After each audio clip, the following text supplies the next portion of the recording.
Gombong, sebuah kota dan kecamatan yang berlokasi di Kabupaten Kebumen, Jawa Tengah, memiliki sejarah yang kaya dan menarik untuk dipelajari.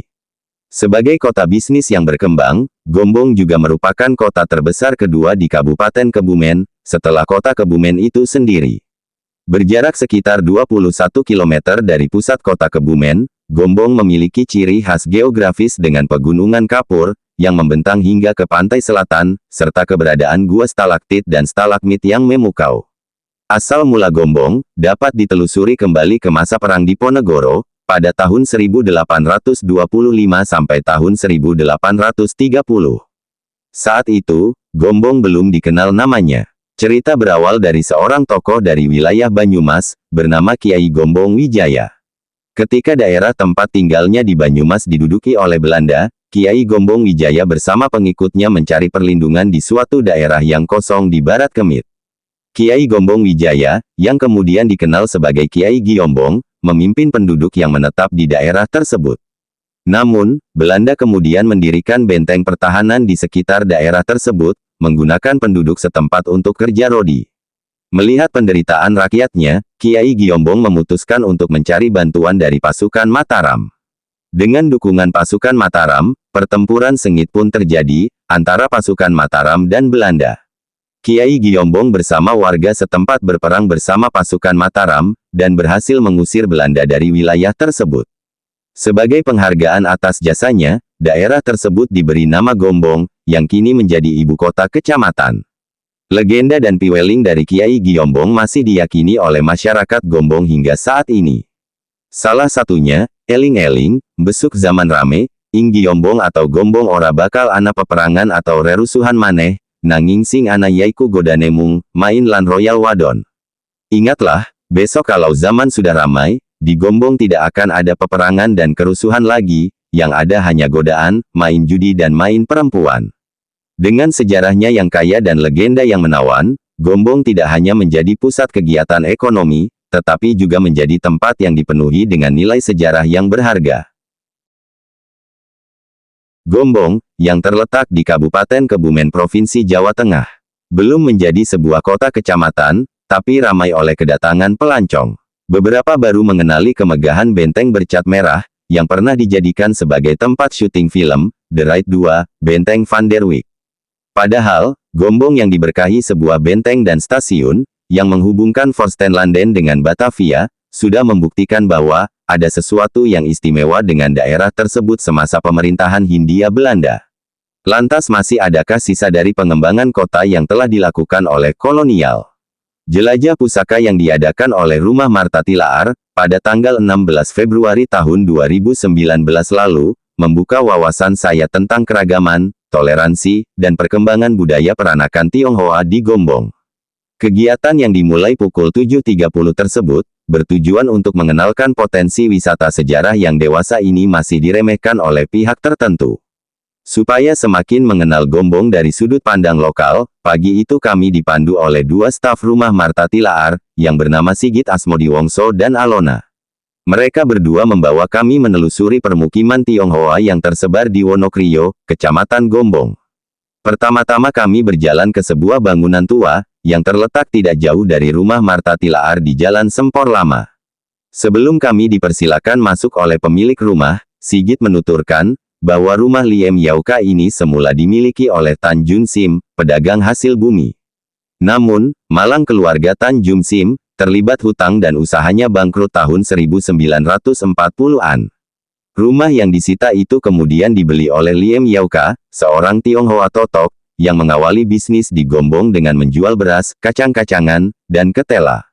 Rumah dominan warna hijau ini memiliki arsitektur Tionghoa yang kental. Altar sembahyang leluhur yang diarahkan langsung ke pintu masuk, atap model ngangsan, tiang-tiang kayu berukir, pintu utama berlapis dua, serta memiliki sumur langit atau ruang terbuka di tengah rumah.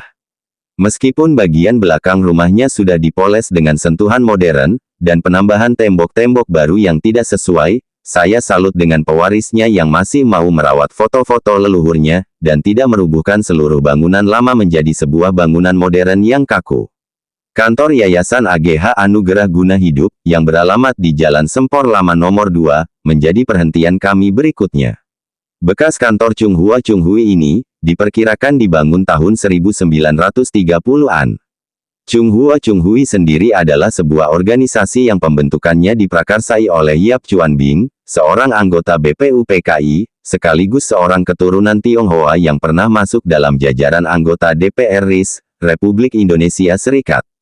Seiring berjalannya waktu, bangunan sisi selatan pernah digunakan sebagai ruang kelas Chunghua Sisiao, atau sekolah dasar dengan bahasa pengantar Mandarin.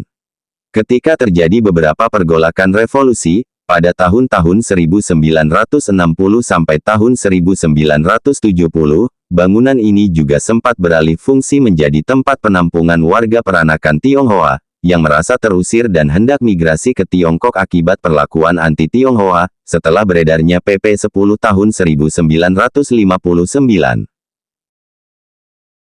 Sekarang, bangunan sudah berpindah ke pemilikan, dan digunakan sebagai kantor rumah duka yang membantu masyarakat Gombong dalam menyediakan tempat persemayaman jenazah, sebelum mereka dikubur atau dikremasi. Selain itu, Yayasan AGH juga menjual kebutuhan upacara kematian, seperti peralatan sembahyang dan peti mati. Kami diizinkan melihat seperti apa rupa ragam peti mati yang masih digunakan hingga sekarang, salah satunya adalah, peti model cengkeh terbuat dari kayu jati kualitas baik, yang harganya bisa mencapai 60 juta rupiah per buahnya. Yayasan AGH ini juga memiliki letak berdekatan dengan kelenteng Hoktek Bio, yang beralamat di Jalan Mangga nomor 16 Gombong. Kelenteng dengan dewa utama Hoktek Chengsin atau Dewa Bumi tersebut, pertama kali didirikan tahun 1952, dan mengalami perombakan tahun 2003, sehingga bentuk bangunan dan ornamennya terbilang tidak lawas. Sama seperti kelenteng di kota lain, kelenteng Hoktek Bio juga disebut sebagai tempat ibadah Tridharma, Buddha, Konghucu, dan Tao, sesuai amanah Orde Baru. Dari Yayasan AGH, kami kembali berjalan kaki mengarah ke Jalan Yosudarso, melewati Pasar Wonokrio dan deretan pertokoan yang ramai pembeli kala akhir pekan. Kediaman keluarga Tan Pok Hei adalah rumah kedua yang kami kunjungi pagi itu. Rumah yang berlokasi di pinggir jalan raya ini belum terlihat keindahan arsitekturnya, jika diamati dari luar. Namun, setelah kami melangkah masuk ke dalam, pilar-pilar kokoh dan tegel berukir yang melapisi lantai ruang depannya, seolah menjadi bukti bahwa dulu rumah ini dibangun oleh seorang saudagar. Langgam rumah Tan Pok Hei, yang diperkirakan dibangun tahun 1910, berbeda dengan rumah Liem Yauka. Penataan ruangnya cenderung meniru gaya kolonial. Dikisahkan bahwa, anak-anak Tan Pok Hei mengenyam pendidikan sekolah swasta Belanda di Gombong, sehingga mereka terbilang sebagai golongan Hollandspreken, atau peranakan yang fasih berbahasa Belanda. Kami sempat melihat beberapa foto lama milik keluarga, antara lain potrait anak-anak Tan Pok Hei dan gambar sebuah pesta pernikahan gaya barat salah satu puterinya. Usai mengulik dua rumah peranakan Tionghoa di Gombong, kami diajak melihat dua pabrik yang letaknya berdekatan. Pertama adalah pabrik kemenyan Kep Obor, yang dimiliki oleh Tan Oi Hian 76. Beruntung saat itu hari kerja, maka kami diperkenankan melihat proses awal sampai akhir pembuatan, olahan kemenyan yang semua masih dilakukan secara tradisional. Mulai dari perebusan bahan, pencampuran, dan pencetakan hingga berbentuk balok-balok padat yang siap dijual. Dari pabrik kemenyan Kep Obor, saya jadi tahu bahwa kemenyan yang sering digunakan untuk ritual merupakan olahan dari beberapa komponen. Bahan yang mereka pakai adalah getah kemenyan yang diambil dari Sumatera Utara, damar dari Sumatera Selatan, dan bahan lain seperti arang. Hasil komposisi campurannya, kemenyan akan terbagi menjadi 3 rupa, warna putih, warna merah, dan warna hitam. Masing-masing dijual dengan harga Rp30.000 per kilogram, Rp15.000 per kilo, dan hitam yang termurah. Pabrik rokok Sintren, yang berlokasi di Jalan Stasiun Wonokrio, menjadi perhentian berikutnya.